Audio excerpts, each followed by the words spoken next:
of Bumps and Thumps, the talk of wrestling. I'm Brian Ferguson. As folks, I know I've been gone for a period of time, and that was because I have been extremely busy this summer with my grandkids, my kids. Just been swamped with doing things over the summer. If anybody does summer events, they know what I'm talking about. But I did have a great experience this summer. My wife and I went to Waterloo for the George Tragos Thesz Hall of Fame induction ceremony. And today I'm bringing in my tag team partner and good friend, George Schire. There he is. And he has a lot of experience with that museum and event. And that's our subject for today. We're going to talk about kind of the beginning of it, how it was developed. George was a part of that as a fan and a person involved with it. And George, thanks for coming back on, my friend.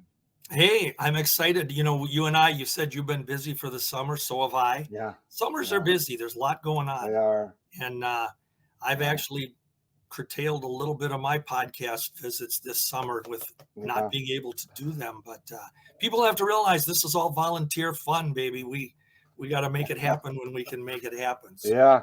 I will say, too, this is the first event my wife has gone to with me besides Vegas, and Vegas is Vegas, but I was really surprised when she asked me to come to Waterloo because it's not a very big town or event. I mean, it's a big event, but I was surprised, and she actually really, really enjoyed it. She met a lot of not just the wrestlers, but some of their spouses and some other friends that I usually hang out with at these events, and she really had a good time. So I was glad that she went. So unfortunately, my good friend here was unable to make it this year. He had some other commitments, but hopefully in the future he will be able. Him and his lovely wife Lorraine will be able to attend, and we could maybe do a podcast together from Waterloo or wherever. So that would be fun. And I had intended, I've told you that, and I've told others that I was on podcasts, that I had intended to be down there at least on the Friday. It's a 3-day event, but I had intended to be down there. It's about 4 hours for us to drive down.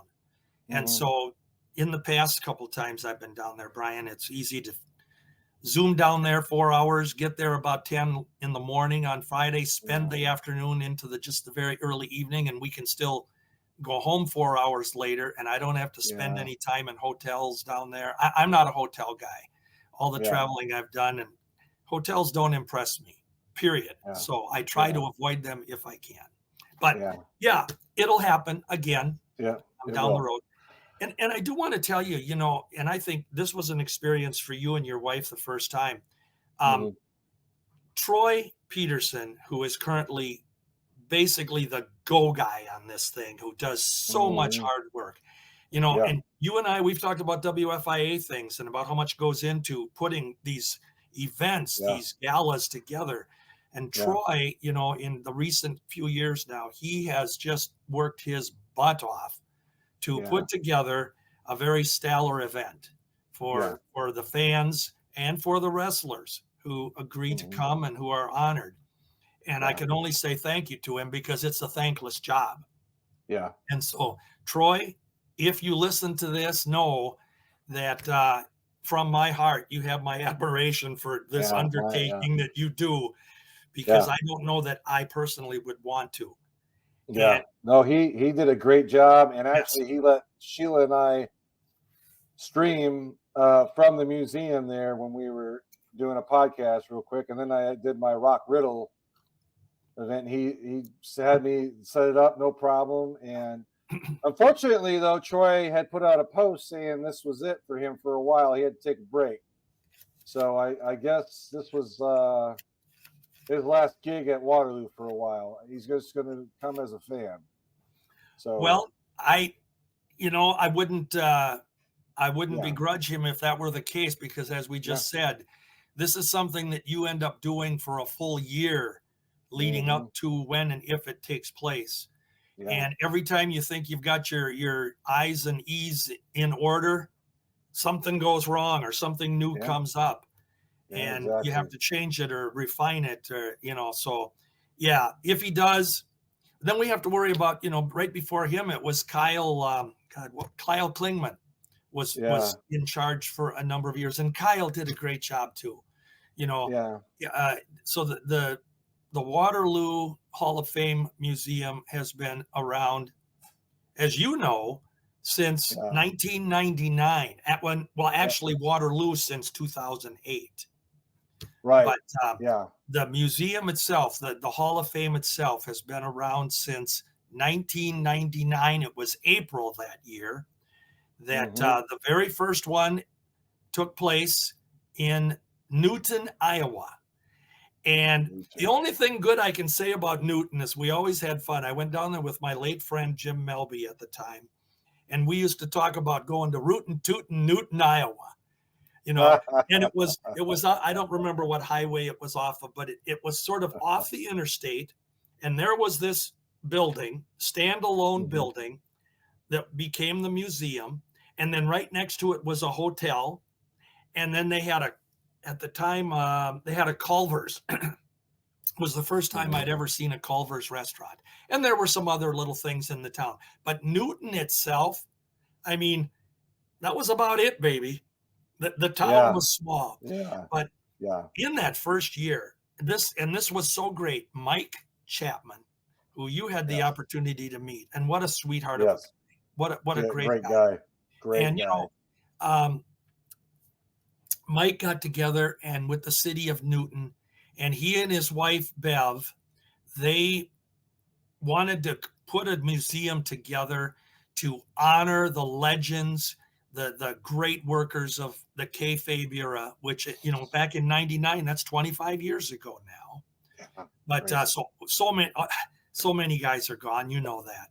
But Yeah. Mike came to this with credentials, Brian. He Yeah. had he had written two great books, many books, but two of his greatest Yeah. were about Dan Gable, the greatest Mm-hmm. amateur wrestler Wow. ever, Yeah. acknowledged as being the best ever. Yeah. And the other one acknowledged in his books. In fact, I think the book was called The Two Dans or something, but it was Dan Gable and Dan Hodge, Danny Okay. Hodge. And Danny Hodge, of course, as a professional wrestler, he's legendary. Yeah. Danny was not the biggest guy in the world. He was always basically a junior heavyweight in his wrestling days. Right. But as far as strong, as Yeah. far as legit tough, when we mention the names like Lou Thesz and George Tragos and Vern Gagne and so many of these that were the shooters of the business, Right. tell you what, Danny Hodge is right there. If you don't have Dan Hodge on that list, whatever list it is, throw the Yeah. list away. And Danny was, for fans that remember him, his claim to fame was he would take apples and he would squeeze them That's right. right into Yep. applesauce, literally. And Yeah. I ask anybody, go ahead, pick up an apple and try to squeeze it. Yeah. You can't break it. The No. average person. He had No. hands that could break a pliers, and this was Oh my noted. gosh. Yeah. Danny Hodge was also so extremely respected by all his peers in the business, whether it be Vern or Lou or anybody. They would Yeah. tell you, and any wrestler of heel, babyface, whatever, they will tell you that Danny Hodge, in a match, if you tried to get the best of Danny, you weren't going to do it. You never, Yeah. and the key word was you never wanted to let Danny get behind you because Yeah. he'd take you down and he'd hold you down. And he was the real deal.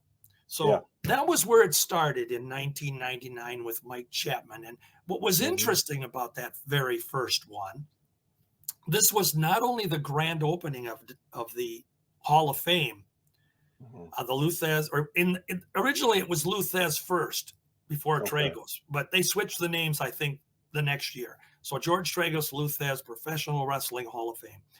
And that Mhm. April, they worked out a deal with the Cauliflower Alley Club Now, the Cauliflower Alley Club, up to that point in time, was always an organization that held annual meetings in California. And it was Okay. really only the meetings and the banquets were only attended by the people in the business, the wrestlers, the promoters, Yeah. writers, and they would have their annual meeting. Well, they agreed to do, in conjunction with Mike Chapman opening the Hall of Fame, to have Okay. a reunion. And I can tell you from my heart, of the many that I've attended since at the Newton Waterloo Hall of Fame, Mhm. in all honesty, the first one was the best one. Yeah. And it's sort of like that. The old story. We take that first roller coaster ride, and we get that lump in our throat, and man, that was wild. And Yeah. every time Yeah. you try to recreate that same feeling, it's not. Yeah. You got to do a little bit more to get the adrenaline higher. Yeah. Um, the first one was the best one. Man, did we have the turnout of wrestlers at that first one. I mean, Okay. you want to talk about a who's Yeah. who, Yeah. literally. And if I make a list, I mean, we had to have close to 100 wrestlers there. Yeah. And it Yeah. was a little bit different. The museum was open for the first time. There was a Yeah. wrestling card, but it was very low key. Um,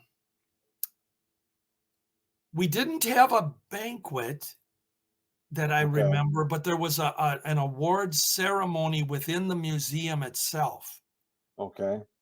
and there were awards that were given to the very first inductees into the Tragos Thesz Museum were Yeah. Lou Thesz and Vern Gagne, Yeah. Yeah. and both of them were there. Yeah. And that in itself was a treat because they have such a Yeah. storied history between them. Not only They a do. not only a professional rivalry, but a Yeah. great, profound respect for one another. Of Yeah. course, both have passed now, Yeah. but it was so great seeing them. And I exclusively, and I'm going to share these with you privately someday. All I've right. I've never shared them on Facebook or social media. I specifically took I think there were about 6 or 8, maybe 10 photos of Okay. Vern and Lou getting up in the ring that is at the Waterloo, Yeah, it's there. Yeah. getting in the ring in their suits. They were dressed in suits, and they were Yeah. going through wrestling poses like they were going to go at each other. Ah. And I have those pictures that I took, Yeah. and I've used them only in the sense when I refer to their respective wrestling meetings between the two of them, because Yeah. they wrestled a handful of times, Yeah. but in the early days, usually the nod went to Lou winning. But Yes. Vern had his share of wins, and neither one of them loved or wanted to put the other one over. That was Right. legit. It Yeah. just Yeah. bugged them both. And Yeah. I think really, if we were able to totally have a shoot between any Mhm. two professionals of, let's just say, the post World War II era, if we Mhm. could have had a shoot, I think a Gagne shoot versus Lou Thesz shoot would have been Yeah. a main event. So Yeah. that's the beginning of it. What else do you want to talk about? Well, over the years, it was held in Newton for a number of years. Then, kind of, if you could, kind of explain how it went from Newton to Waterloo. How was that kind of developed, and how did that kind of happen? How did that happen? Basically. Well, I'll give you the version that I've heard, and I've also gotten bits and pieces of this same version from Mike Chapman himself. Now, Okay. I mentioned earlier that Mike and Bev, his wife, they were Hmm. the two that just hands-on took this upon themselves to Hmm. create this Hall of Fame. They bought the building. Right. I mean, it wasn't the biggest, I don't know the dimensions. It wasn't the biggest building in the world, but it housed a beautiful museum area and Hmm. a meeting room area and a memorabilia area. And it was very nice. And like I said, it was so accessible. You just took the highway down, whatever it was. And if you missed it, Well, it's because Newton is only 5 miles long and you pass the town. I'm teasing. Yeah. Newton is a great place, but Yeah. it's a small town. So Yeah. they did this on their own. And so all the funding, all of the fundraising that they had to do, they basically were on their own. Yeah. And the whole idea at the time was when they had their annual induction ceremonies, Mike and Bev, they were relating or they were relying on donations, support, Yeah. sales of the memorabilia that they had, Yeah. wrestling related, of course. It Mhm. was all about donations and about support from the city of Newton. So, and it became, it went to, I think it was 2008 that it went to Waterloo. And we'll touch on Okay. that in a minute.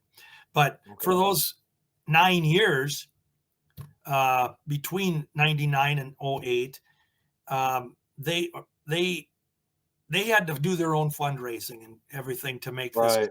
off. So, and each reunion, they would come up with a couple of inductees for Hall of Fame wrestlers. It's pretty much the way it is today. They got the walls with all the plaques and different Yeah. things. It's beautiful. It was, but again, a very hard labor of love. Yeah. So if we flash forward to around 2007 ish, Mhm. and again, this is the story as I've gotten it. So if there are any Right. tweaks or twists and somebody's heard differently, you know, feel Yeah. free to share it along the way down the road. Yeah. Yeah. Um, Waterloo, Iowa, Dan Gable, that's the home of Dan Gable. And Yeah. if anybody that follows the history of amateur or pro wrestling, generally considered Waterloo, Iowa was the home of amateur wrestling.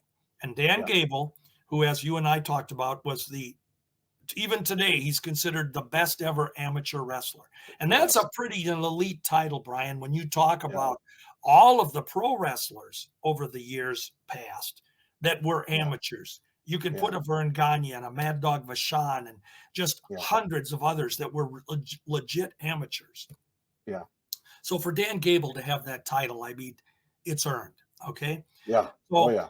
what the story came down was that in order to assist in helping Mike, and Waterloo believed in this Hall of Fame, Mhm. but bear in mind that the Newton Museum was professional wrestling Hall of Fame. There was really the Mhm. amateurs were mentioned. They had a small amateur wing in there, but it Right. wasn't as pronounced as the pro side. So Waterloo came forward, and they, along with, at the time, I heard that Dan Gable was involved in this proposition that if Okay. Mike and Bev were willing to move the museum to Waterloo, Yeah. the city of Waterloo, the council, the city officials, everybody was going to back this move, promote this move, make this a visitor must see attraction for Waterloo. And of Okay. course, they were coming off of the fact that back in the post-war days of World War II through the 60s, the 70s, Iowa was always considered one of the hot wrestling towns, Yeah. for Yeah. pro wrestling. Yeah. So that was the whole deal. They came to Mike and they presented this. It seemed like it was a perfect idea. Mike and Mhm. Bev agreed that they would work in conjunction with the city of Waterloo. And when we Mhm. talk about working with the city, that's whoever it is, the mayor, the officials, the city councils, chamber of Yeah. commerce, the whole ball of wax. Right. And for the first couple of years, the marriage went well. Let's just put it that way. But Yeah. a couple of years in, I will tell you that and again, the year escapes me exactly, but there was a flood in Waterloo uh, Yes. that flooded the museum. And I want to say it was probably, it's amazing when I can't remember a date. Uh, It was only a year or two. I think it was 2009, wasn't it? Or I 10? think so. It was just very shortly after they had come in. And maybe Waterloo happened in '07. I should have looked up the dates, but it's right in that time frame. But they Yeah. had a huge flood. I mean, it flooded the city. The water Yeah. was, up to everyone's waist in the city Yeah. itself, and the Yeah. museum got flooded. Um, Yeah. it also put a great burden on them having their reunion or their annual induction ceremony and everything that year.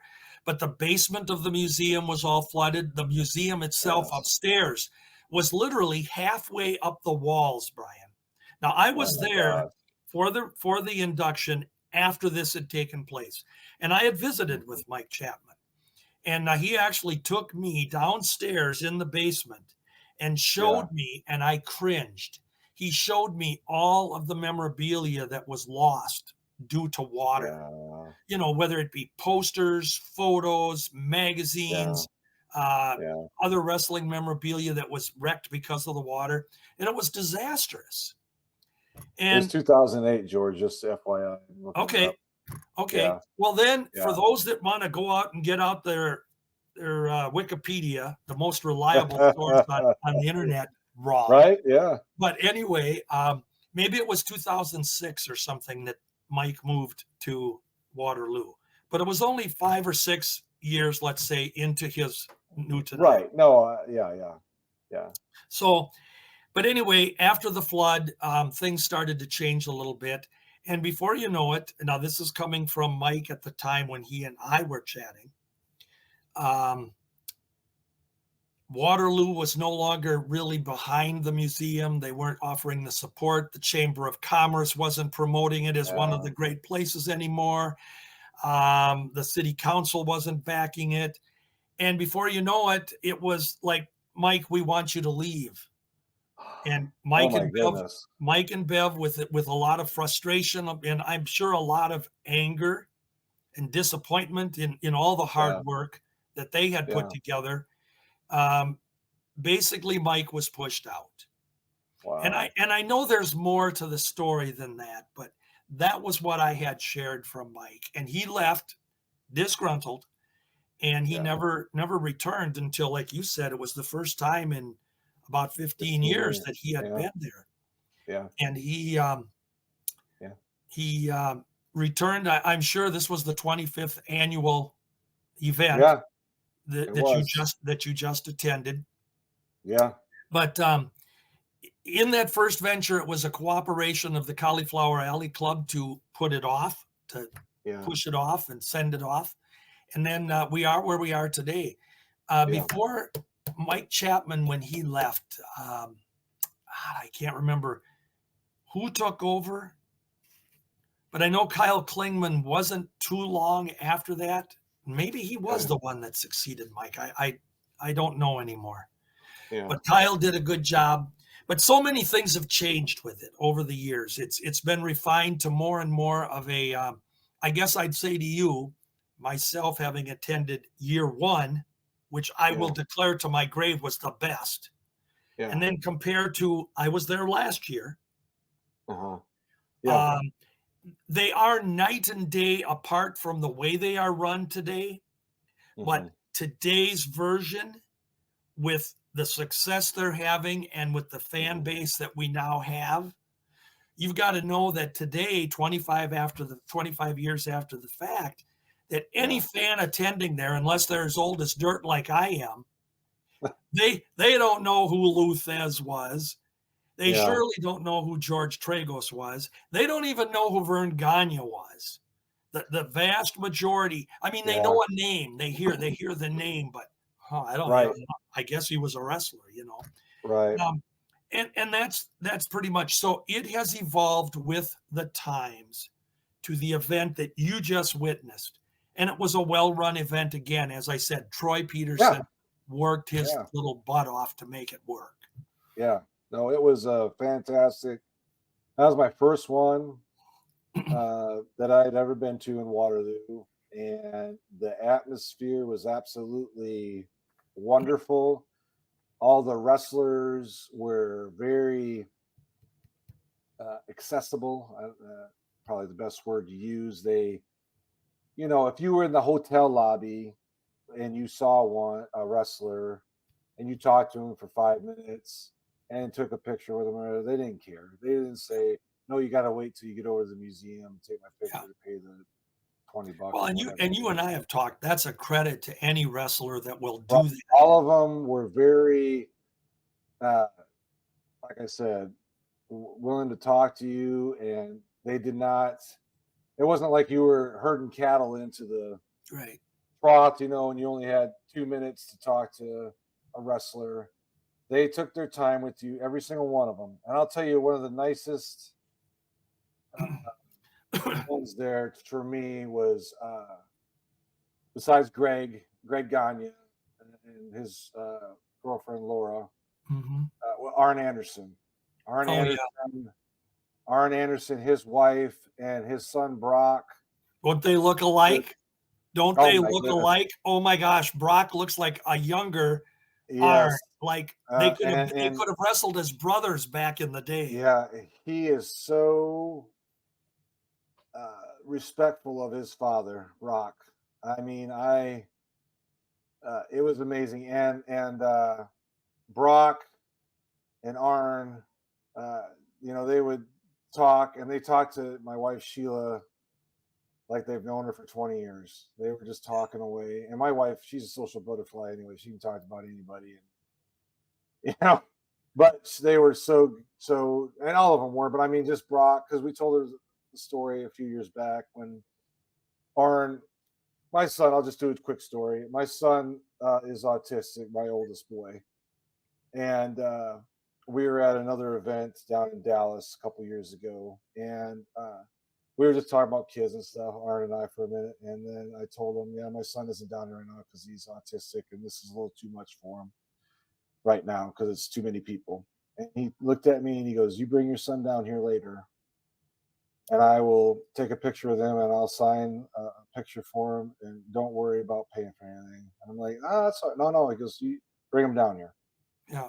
So a few hours later, when it was kind of more calmed down and it wasn't chaos, I brought him down, and I said, "Hey, Arn, this is my son.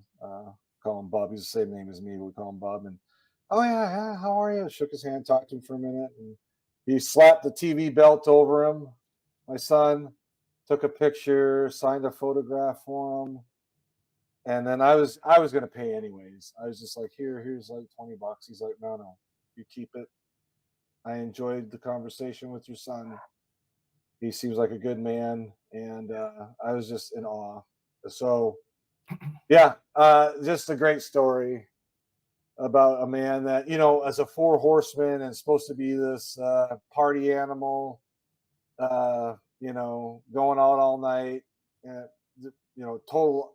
He was totally the opposite. We had Yeah. to play the character on TV, but he's totally the opposite person Yeah. in real life, and just a great guy. And overall, Waterloo was probably my favorite event I've ever been to, and I can honestly say that we really enjoyed it. And the museum, my experience, my first one, the museum, it's not huge by any means at all, but it's not so big that you get overwhelmed.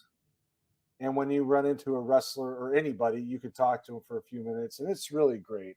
Troy Mhm. Peterson, didn't know the man before Waterloo. I mean, I interacted with on email and stuff, but just a great guy. Accommodated everybody the best he could, and it was overall great experience for me. Yeah. So, I will tell you that, the museum as it is right now has mhm, been, remodeled, so to speak, and, things have been moved around. mhm, Um, the actual professional side is not as big as it originally was mhm. when it moved to Waterloo.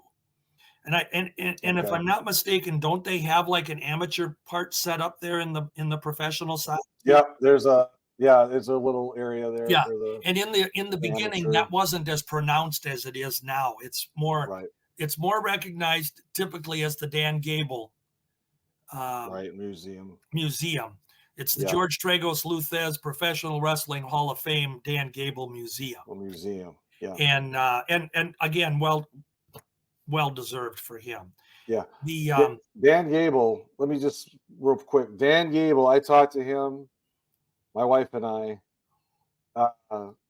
Friday or Thursday night, the opening night. Mhm. We just come by. We were just talking.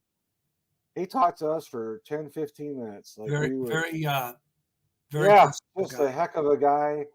And I said, you know what? I'm gonna after talking to him, I said I'm gonna go buy your book. So I went out to the lobby and went and bought his the book of him, biography of him, and I haven't finished reading it yet, but it is a good book, and he signed it for me, and just a great guy. He said, Now that one's by Chapman, isn't it?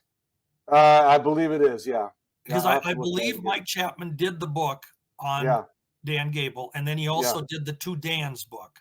yeah, yeah. I forget So the exact title, but yeah, yeah, yeah. I can't. Yeah, I don't have it with me. yeah. We're at my Well, I think daughter's I do house. it if I go down the Yeah, hallway, you know I do, but yeah.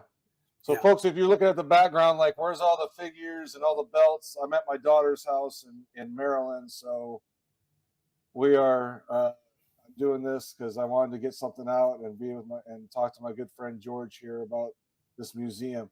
So, your last year there, when you went in 23, you just went for the day, correct? You just went, you didn't go to the banquet or anything like that? No, I did. I went down, again, we left early. I think I got there about Mm-hmm. 10-ish, 10:30 in the Mm-hmm. morning. And Mm-hmm. this was on the Saturday last year. I went. Okay. And Okay. I had the opportunity. Troy was very cordial. He allowed me to have a gimmick table, as they're referred to. Yeah. I was sitting next to Gennard Soley, Yep. Gordon's son.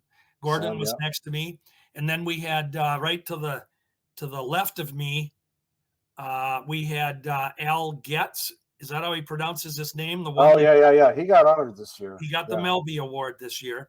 Yes, he He was did. sitting to the left of me, and then there was Joyce Poston and her He was tables. there too. Yeah. It was Woody. Yeah. We were in an L together at the Yeah. tables, and Yeah. I had a chance to talk with a lot of fans that came in. You know, Yeah. it's funny because you know this already, Brian. If anything, these reunions, these Hall of Fames events, these gatherings, whatever they are, Yeah. we go there, and this goes even back to the WFIA days and Yeah. cauliflower. You Yeah. go there, and we have so many friends that we've Yep. met that we've, Mhm. and maybe we only see them at one of these events. A Yeah. lot of them, we keep in contact with, but many of them, oh my God, I haven't seen you in 10 years. And, Yeah. and the fun part about these, and I tell this to every fan, if you don't go, you should go. Yeah. You will enjoy yourself. And if you don't, well, then you can't be satisfied. If you're going to go there and pick it apart, you can pick anything apart and have faults, but you go there with an attitude that I'm going to have a great time. Yeah. I'm sitting there, and in comes the Boogie Woogie Man, Jimmy Valiant, last year. Yeah. Now, Jimmy, I'm going to tell you something. He just celebrated his 82nd birthday Okay. the other day. I think it was Yeah. August 6th. Yeah. Yeah. Yeah. Yeah. Yeah. I met Jimmy Valiant back in 1972. He wrestled here in the AWA. For people don't know, I'm in Minnesota, home of the Right. AWA. Yeah. Jimmy wrestled here in his rookie years. He got some training from Vern. He was Jim Vallon in those days, kind of a plump kid. You could see a picture of him, and he was a little, he had a little poundage on him, but he was Yeah. learning his trade. Yeah. I met him personally in Boston in June of 1972 at a WFIA reunion. Wow. And Jimmy and I talked. I told him I'd seen him a couple years earlier as in Minneapolis, and already now he was handsome Jimmy Valiant in that year. Yeah. The thing that's remarkable about Jimmy is he comes in, and I've seen him throughout the years at Cauliflower, etc. And I mean, he walks in and he walks right up to me, and George, my boy, my brother, George, my brother, he says. Yeah. Yeah. I have trouble, I'm horrible with names. I Yeah. am. Yeah. I can meet you, and 5 minutes later, I'm going, what the hell was this guy's name again? Jimmy, George, my brother. And Yeah. I hadn't seen him last year. I hadn't seen him since it was either 19 or 16 when I was at Cauliflower. One of those years I sat at his Okay. table for a little bit. Yeah. It was 2019. But he comes right in. We got a picture. talked, and of course other people were surrounding him at that time, and he was busy. But Yeah. that is what is fun. Les Thatcher came in. I haven't seen Yeah. Les. I think it was 10 years since I saw Les. And Les Mm-hmm. Thatcher and I, we go back 20, 30 years of friendship. Mm-hmm. Bob Yeah. Roop. Bob Roop. Bob Roop. He What was a there. Yeah. what a sweetheart of a guy. And Bob Roop was Yeah. there. And the only thing, if there's any shortcoming to these events, is you don't often get to just sit down and spend what we'd want to call quality time with somebody, Right. because Yeah. it's busy. The other fans want to talk with them. They want to see some of their friends. Right. And that's the only shortcoming. But Yeah. the camaraderie, Yeah. oh my gosh, Yeah. just it's It just is. phenomenal. And when I Yeah. talk about the memories of the guys that I've had a chance to visit there, Mad Dog Yeah. Vachon and Dick Yeah. Hutton. Yeah. Oh, and Dick Hutton was at the very first one. And Dick Hutton is one of the forgotten NWA world champions, not because he wasn't good. It's just because he Right. was champion at a time when the fans weren't buying into another legit wrestler. They wanted, Yeah. a little more colorful character. And Dick was as bland as pea soup. I always think pea soup is bland. Yeah. But It is bland. You're right. he Dick, I remember when we chatted at Waterloo or at Newton, and he goes, hey man, I want to thank you for remembering me. I said, oh my gosh. And I had some programs from the 50s that I was having him look at me, because I'm just, it was almost like he was going to cry. Yeah. These guys love it. And Yeah. part of it too, Brian, is we're now about 40 years removed of kayfabe kind of going under the rug. Oh yeah. Yeah. And I think for the majority of the wrestlers that were kayfabed and had it ingrained in them that if they broke that code of silence, that they would be executed. Yeah. But a vast majority of later on, they learned that now we can finally come out and be who we are. Yeah. I may have been this killer heel. I may have been this meanie that was going to gouge your eyeballs out and eat them in my spaghetti. No, these guys, they can now be friendly with you, and they can now talk with you, and they can share a story, and they can listen to a story. Yeah. And No, it's great. It is so great. So Yeah. I can't help but know you had just a special time. Not to mention, as I said, all the friendships. When I Yeah. think of the people that I've known for 50 Yeah. plus years Yeah. through the museums. Yeah. My buddy, I don't know if you had a chance to talk with him, but I want to tell you, one of the guys that I'll sit down anytime and have a beer or coffee or anything with is James Beard. Oh yeah, he's a great guy. Oh my Love that gosh. guy. And James Beard and I, we go back to our working together Yeah. at the ill-fated Professional Yeah. Wrestling Hall of Fame down in Wichita, Texas. Yeah. And that's a whole story. We could do a book on that baby. But Yeah. James and I worked closely on the induction ceremonies and things for those. Yeah. And Yeah. what a nice guy. Oh, great guy. Oh, wonderful.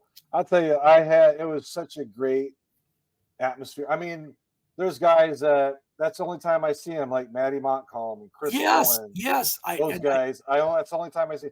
I actually got to meet Chris Owens' wife this time, and I brought my wife. So guess what? Next year, like Maddie and some other guys that were there, they're all going to bring their wives now because we brought ours. And I'm bringing mine if I come. So it's like, you meet these people, and then you meet their family, and you talk about their families, how's everything going besides just wrestling, and you just build this rapport with these guys, and it's amazing, and you can pick up right where you left off. It could be like 10 years. Yep, And you exactly. can still just pick up where you left off from, and see how things are going, and it's just a great time. Waterloo.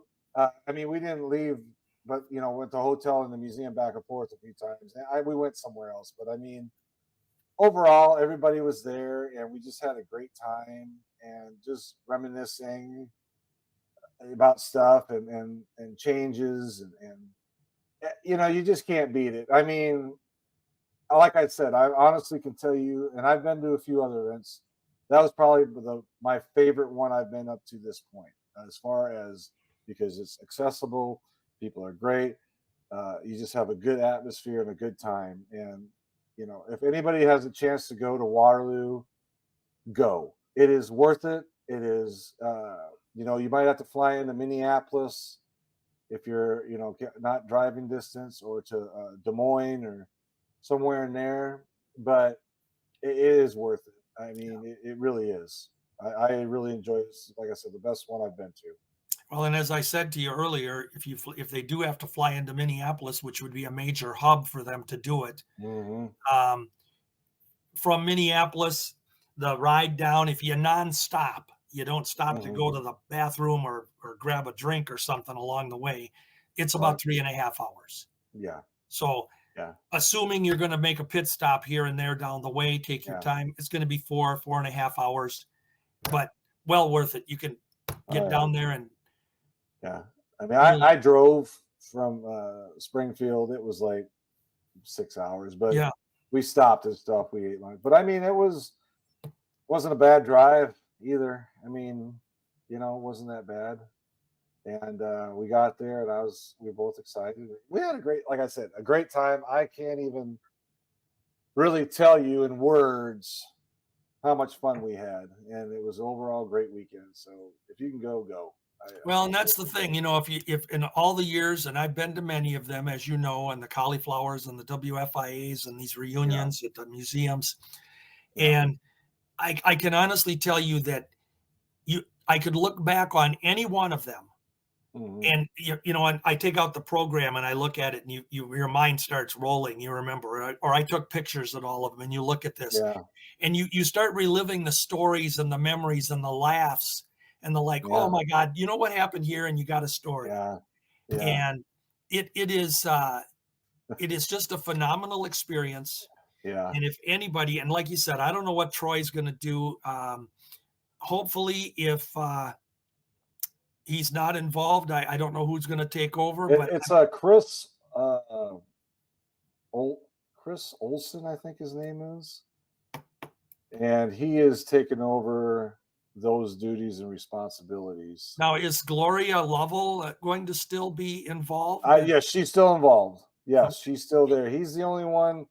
He said or Chad Olson. That's his name. I apologize. Chad Olson is the guy that's taken over. He was the second like guy, and him and Troy basically coordinated everything. Chad Olson. I said Chris. I apologize. It's Chad Okay, Olson. Chad. Okay. Um, and I've met him, and great guy. I think he'll do. I know he'll do a great I job. think And they already set Gloria, the dates for July 25th or something next year. right next year, they've already got it.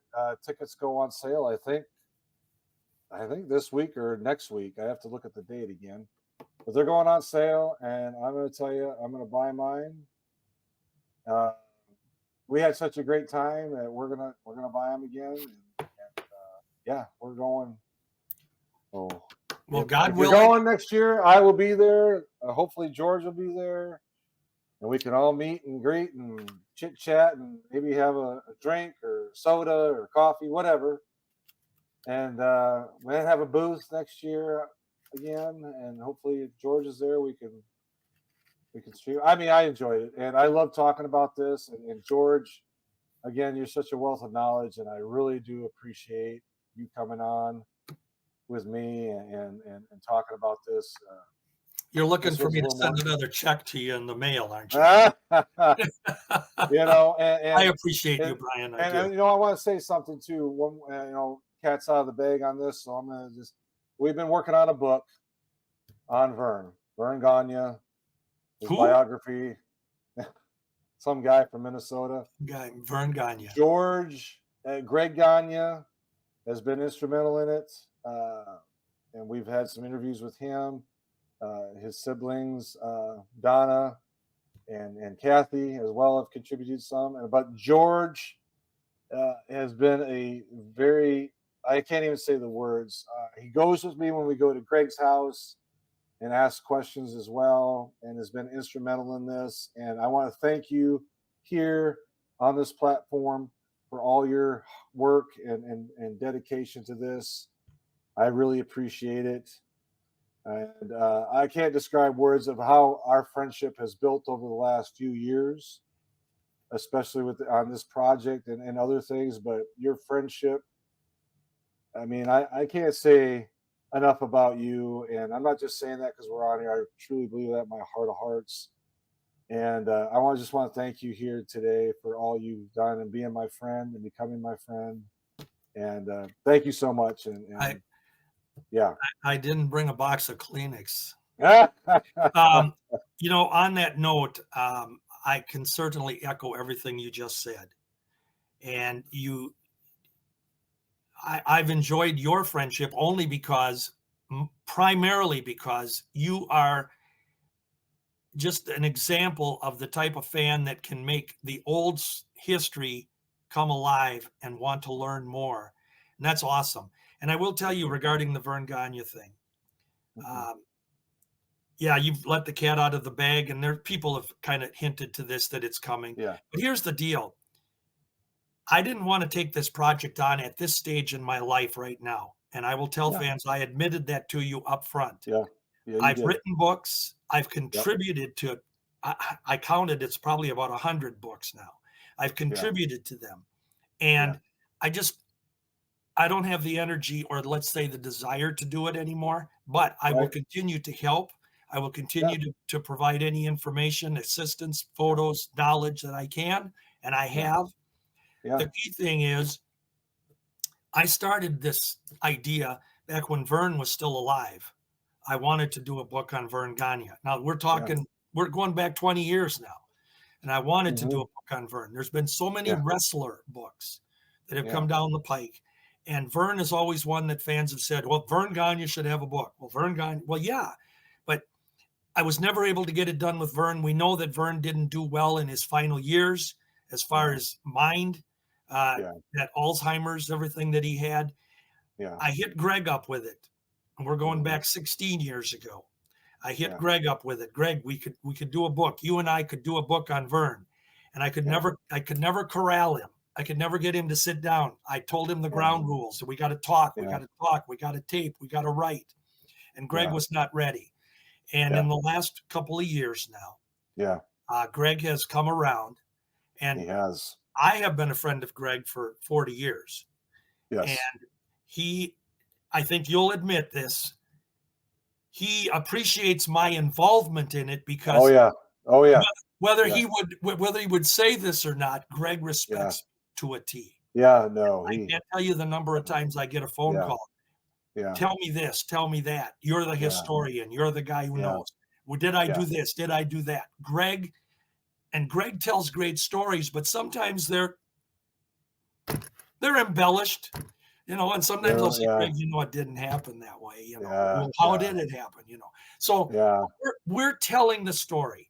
You're writing the story, Brian. And I want fans to know that when this book comes out, Brian did all the hard work on it, or will have done all the hard work on it. And it's going to be, I enjoyed it. It's going to be a tribute.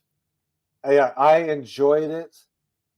I've never written a book in my life. All right. I've written term papers and things like that. Well, nobody that's ever done anything successful ever did it in their life until they attempted to do it. So, but this project to me was so important and needed to be, this story needed to come out. And we have been working on this book for a year and a half, almost 2 years. Yeah. And George has had his input on it with his Vern Gagne stories, and Greg has been so instrumental. He gave me, for a while, I had these albums, like 7 albums. Remember, we picked them up together. We had to hire a U-Haul to get these great big books home. Yeah, they were huge. But it had all these newspaper clippings that Vern's wife, Mary, had collected over the years and put in these albums. And it was so great. And I've talked to Donna a few times and Kathy as well. And they've all had some type of stories or contribution. And I don't want that to go unrecognized. And right now we're in the stages of, it's in the editing stage. I've just sent it off. I'm going to put a little plug in here for Kickstarter. and I'll have the link below. But if you want to put a pledge in so we can get this going, accomplished, uh, and I'll have the link down at the bottom for Kickstarter. You can pledge $1, or you can pledge whatever, more than $1, whatever you want. And there's different things that you will get if you contribute a certain amount of money. Uh, Copy of the book, a signed copy of the book if you contribute so much, a PDF version of the book if you contribute so much, a shout out from us, or from me, I should say, on social media if you contribute so much. On this platform, we just need to get it out there. And, you know, publishing a book, editing it, proofreading it is not cheap. And so, we're doing it, but we need the contributions from you. So, we would all appreciate it because we want to get this story out. This man, uh, story needs to be out. It has needed to be out for probably 20 years. And unfortunately, it hasn't. And I'm so happy that Greg and his family and George agreed to do it, with me. Greg took a lot of faith in me. And Greg and I I, put you over with him about 20 times and told him, hey, he's the good guy. He's the real deal. Greg has put a lot of faith in Yeah. me, Greg and is we have become very cooperative. good friends. Him and his girlfriend Laura and my wife Sheila, we've become really good friends in Waterloo. We got really close. I mean, we had dinner with him. We talked about all kinds of things. Wonderful person, wonderful. Laura and Greg are just great people. Can't say enough great things about them. And he was inducted this year Yes. into the Hall of Fame. Finally, way overdue. And he also uh, was the presenter of his dad's Vern Gagne's Trainers Award, which was given to Dr. Tom Pritchard this year for all his training accolades over the years of training some great wrestlers. And Greg is, to me, one of the very underappreciated in the business of what his contributions were. Yeah. I mean, he for having that last name, he had to overcome a lot as it was, but he did, and he was a phenomenal wrestler, athlete, and I can't say enough about the man. Yeah. I want to say when you bring that up about Greg being underrated, underappreciated, you and I know on social media, Greg always has a lot of distractors or detractors. They want to pick him apart. He was too small. He was this, he was that. He was put over because his daddy owned the company. He couldn't have went anywhere else and he wouldn't have made any money. And it is so, so unfair because I've said this before, Brian. I saw Greg in virtually every one of his Twin City matches over his career. I mean, literally, I saw him wrestle every match he was here for, plus whatever small towns, etc., that I saw him wrestle in and other places. Yep. And I've said this, and I'm not lying. I honestly never, ever could say that I saw a match with Greg in it that Greg didn't give 120%. He knew how to work. He knew how to take the beating from the opponent to make himself look better.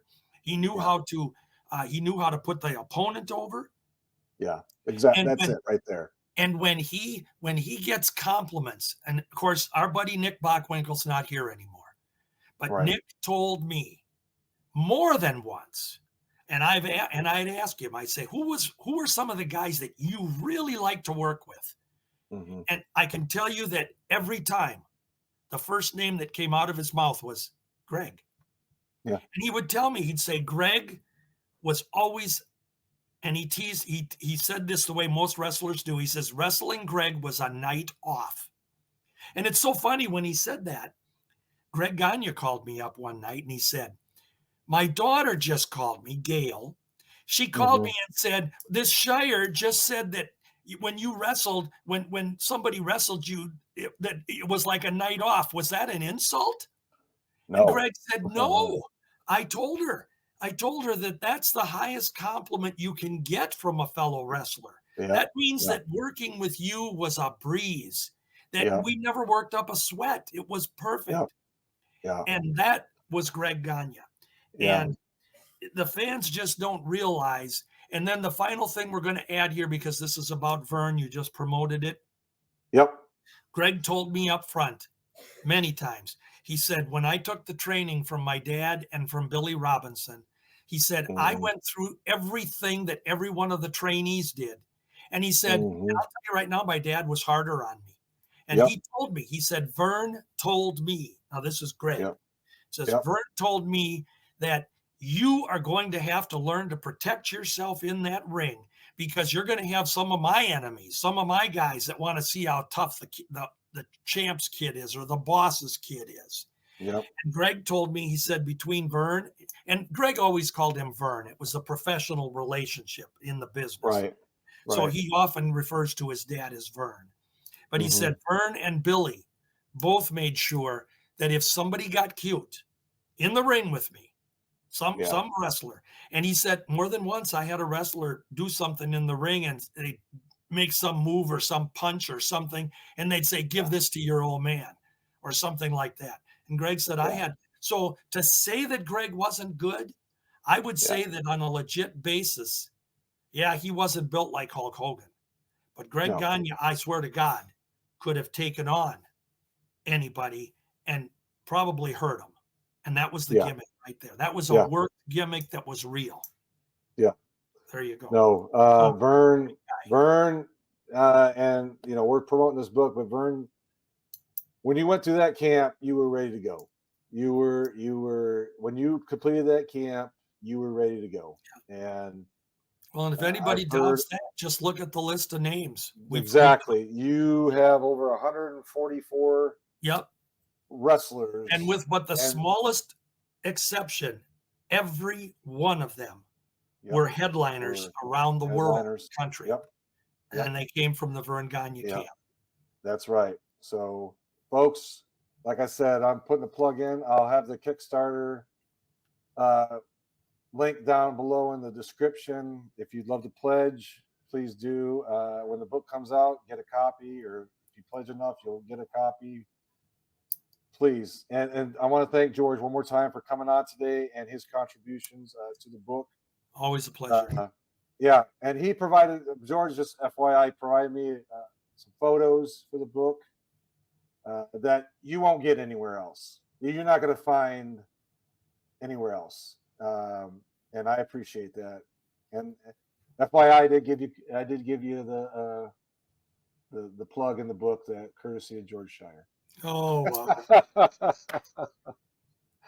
But you already knew that, so I just want to put that out. I was just giving you a hard time, but no, I really appreciate it.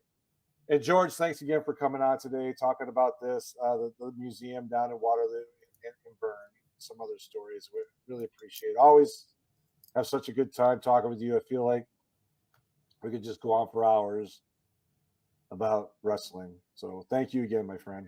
I think you've guessed I could do that, so we'll do it again soon. Thanks, everyone. You bet we will. All right. Folks, if you're watching, thank you. If you're listening, thank you. If you haven't subscribed, please do so, and we will talk to you soon.